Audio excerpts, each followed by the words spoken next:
In this video, we'll see how to cancel Finelo subscription.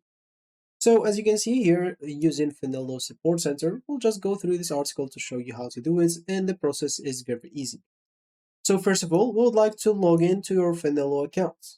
Then you'd like to go to your Finelo profile, as you can see, and click on the settings icon. It should be at the top right.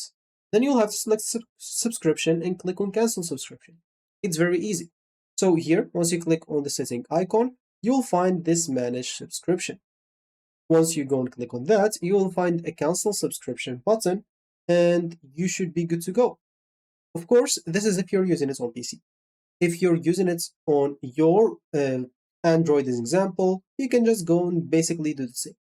Just open your Play Store, tap on the icon at the top right corner, tap on payments and subscription option, and tap on subscription, then select the app icon, and basically you'll be able to cancel subscription from there.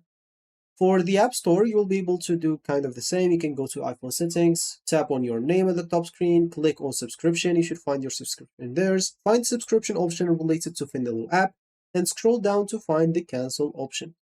And that's basically how to do it on your PC, Android, and iPhone. And of course, after cancellation, you will receive a confirmation email or message on the screen, and you can still access the platform until the end of your subscription period. So you'll find something like that you have canceled your subscription, and yeah, you should be good to go. So that should be it for me in this video. Thank you for watching and goodbye.